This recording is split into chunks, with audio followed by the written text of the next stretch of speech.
speaking of names, I want to talk about a brand that I own called Rise Lentless. Keep going up, people. All you got to do is keep going up. Rise Lentless is a brand that sells fun coffee mugs for entrepreneurs, the side hustlers, and everyone that dares to dream big. That is RISELENTLESS.com. Rise Lentless. Got a bunch of mugs up there. I know Big Man has the exclusive mug. And well, Big Man has to have an exclusive mug because yeah. I am the Big Man with a cup that says "Too big to fail." You know what I mean? With so that our is the lovely, exclusive, wonderful mugs on there. So that's right. Our mugs on a mug. In this last story, the Big Man actually suggested the initial story, and I have put the updated story because I told him, "You're wrong, man. It ain't gonna happen. It's full of garbage. You're dumb for even thinking it's gonna happen." Tell you what. And I immediately told you that it didn't matter if it was. It's not. Again, too close to April Fools for it to be real. The point, though, is it was great. Great marketing. Great marketing. I don't think you would know what great marketing is if it was a shovel that hit you in the face. Well, okay, so what we're talking about is, of course, Voltswagen, April Fool's Day prank. Danny says it flops. Volkswagen. Danny says it's a flop. I think it did exactly what it was supposed to do. Volkswagen, if you didn't see it, it started out with a tweet that came out and said, what is it? What did it say? It said, "We know 66 is an unusual age to change your name, but we've always been young at heart. Introducing Voltswagen, VOLTS wagon, similar to Volkswagen, but with a renewed focus on electric driving." And they were basically effectively saying the holdings company, the Umbrella Corp, which is VW, which owns tons of brands. Right. In the United States, Bentley, Audi, Lamborghini, these are all Volkswagen, right? They're all owned by VW. And listen, the reason why I call it a flop is because it was dumb. It was a dumb idea. Because it's not dumb. They're marketing their brand new electric car and calling it Voltswagen because that's the future of cars, being electric cars. Look, there's a reason you and I are sitting here talking about it. Like, that's the whole point of any marketing, is to get people to talk about it. And the fact that we all knew it was fake, it was 3 or 4 days before April Fool's. Come on, give me a break. So I'm actually using a Car Scoops article which says, "The company that hid the truth about diesel emissions also lied about Volkswagen." So the reason I'm calling it a flop is simply because they are still in kind of a milieu, if you will, of, hey, remember when you guys lied about diesel emissions? Now, I, as a person of my specific ideology and beliefs, support them in lying about diesel emissions. Of course you would. Where I'm the direct opposite. You shouldn't lie about something like that. Go ahead. Yes. And true story, subsequent after their lie about diesel emissions, I got my father to buy a Volkswagen because I wanted to support them. Of course you did. But look, again, that it doesn't. None of that matters. This is not a lie. This is a marketing stunt. There is a difference. Yes, so the reason it was a flop is because I think a lot of the media was like, they're lying about it. And they spent too much time pretending like they were being serious. Whereas if they had actually, so what they did wrong, here's why it's a flop. They should have just come out on April 1st and not have said it any time before April 1st. Because if you had just waited till April 1st to say it, everyone would be like, oh, that's funny, joke, blah, blah, blah. Right. In fact, it was like March 26th, 27th. And it wasn't until the 29th and 30th where they were like, just kidding, April Fools. Here's what I think. I think this was actually a sincere effort on Volkswagen's part, and they were actually going to do it. And the feedback was so sour, they're just like... You think they were testing it? You think they were testing it? Yes. Look, honestly, I think they were doing that. I think that the reason they did it so close to April Fool's Day was so that they could just put it out there and be like, just kidding.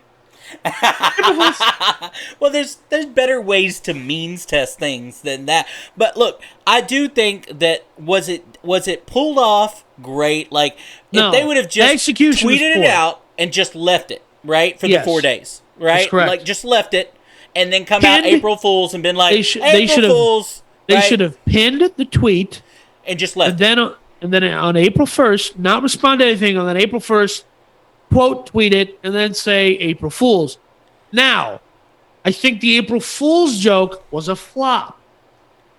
Do I think that they should start putting a Voltswagen badge on their ID series? Duh.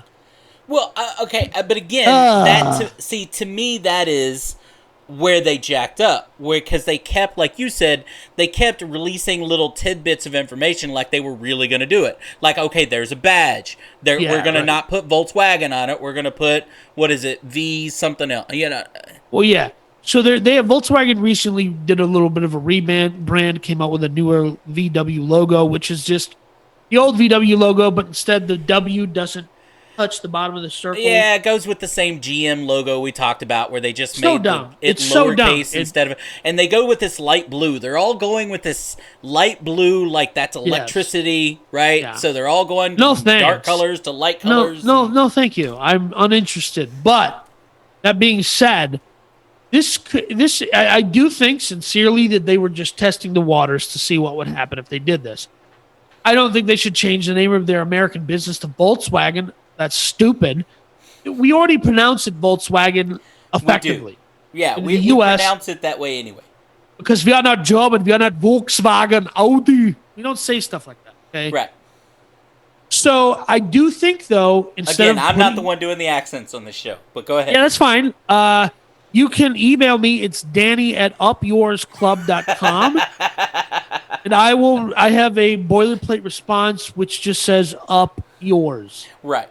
This is America. I'm going to make whatever jokes I want. This isn't communist Russia. You can't make me wear a hair shirt. So I think, though, from a marketing perspective and branding perspective, I think it's cute. I think that from the company that brought you the Beetle with the sunflower wheels. Yeah. I listen. 85% of all purchasing dollars, 85 cents of all purchasing dollars are spent by women. The United States of America. Is that a real stat, or are you just? That is a correct statistic, by the way. Okay, all right. Yeah. I'm gonna skeptically agree with you because I don't know that to be a real stat. Isn't that true at your house, though, big man? Isn't that true at your house? Is that not true at your house? 100% at my house. Okay. That's what I'm saying. So the 15 cents that the man is spending statistically in a household in the United States, it's rare. Okay. Again, if you're disagreeing with this, email Danny at upyourclub.com. That's correct. You can email me. And so I think that it's cute enough to appeal to the person who's making the buying decision, which is the ladies. I see. Now, here's where, and again, I'm not female. I don't identify as female.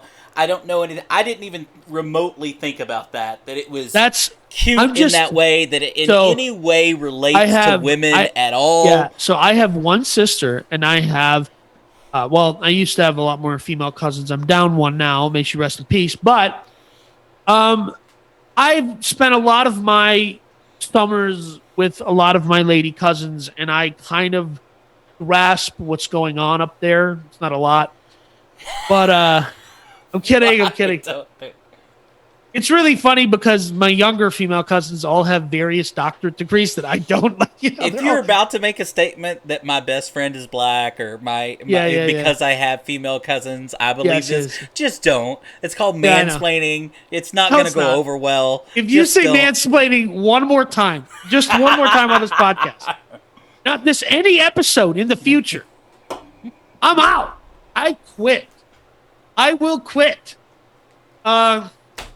So that's essentially what we do, right? Like that's well. So, but what I'm saying though is, I do think that it will appeal to the customer acquiring an electric car, which is not the same person buying any car. To that consumer, to that customer, Volkswagen actually works. So our advice to Volkswagen. And by the way, people, on this channel, this very channel, I do a solo podcast, which the big man has said, hey, I'd love to come on and talk about X, Y, and Z. And I was like, yeah, we have a booked, we're fully booked. You're booked. You're an individual, all by yourself podcast, but fully booked. Fully booked. Okay.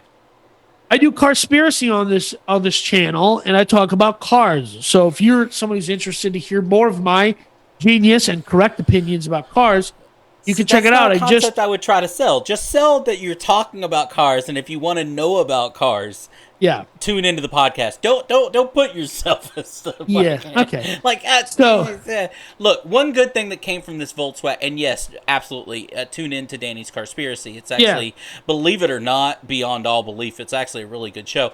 I know for a fact you've never listened. You lying second garbage. Here, the point is, he just doesn't want me to listen because, then I would, Anyway, here's the point is. The point is, one thing that actually came out of this marketing stunt that I think was probably brilliant and will probably stick around if they're smart is one of the quotes that came out of this was, "We will build EVs for the millions, not just millionaires." They can take that and run with it for the next decade as a tagline and do really well. And as we know about Volkswagen, what it means in German, if you just kind of ignore the history of how they started as a company, just a tiny oops there. Just a oopsie-doopsie. Yikes.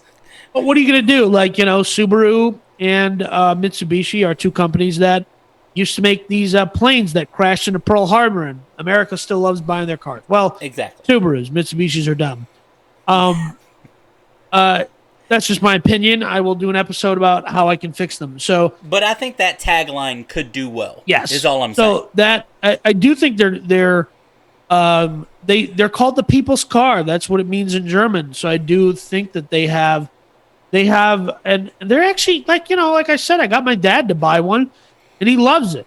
Right. So my only issue with them is the technical part. Is if you've ever worked on a Volkswagen, which I've worked on cars my whole life, if you've ever worked on a Volkswagen, you know that they don't use the same tools as everybody else does. No, they use their own specialty tools and screwdrivers and nuts and bolts on them that are for There is a particular license plate bolt screw that you have to have that you can't even buy in America. You got to go to Germany to have it shipped overseas to buy. Listen, I will just say this much. I didn't actually get my dad to buy one. I got him to lease one. So I'm a car guy, and this is not the Carspiracy podcast, but I'll just say this much. Volkswagens make great leases. They make better leases than they make purchases. That's just my opinion, but I'm saying I have a general concept of what a lease goes for right now. And if you want a midsize SUV like a Tiguan, you're not going to get a better deal than going to get a Volkswagen. I don't like working on them. That's all I'm saying. I don't work on anything. Well, I don't work on anything anymore. But the whole point, my grandfather coming to this country was so I wouldn't have to work on things. Spoken like a true millennial. That's like right. a true My grandfather American. did not work so hard so that I needed to work at all. That's correct. Woohoo! Danny, you are the essence of a millennial, my friend. Thank you so much. And of course, as always, I like to give a piece of parting advice. If you have an old microwave in your home, make sure you hold on to it. Do not dispose of it. It is a great way to destroy hard drives and secure your data. For Danny and the big man, this is Idiots versus Idiots, episode 21. At least one of us is an idiot. Yes, you are correct. We'll see you next time, folks. We're both idiots. Yes, we are.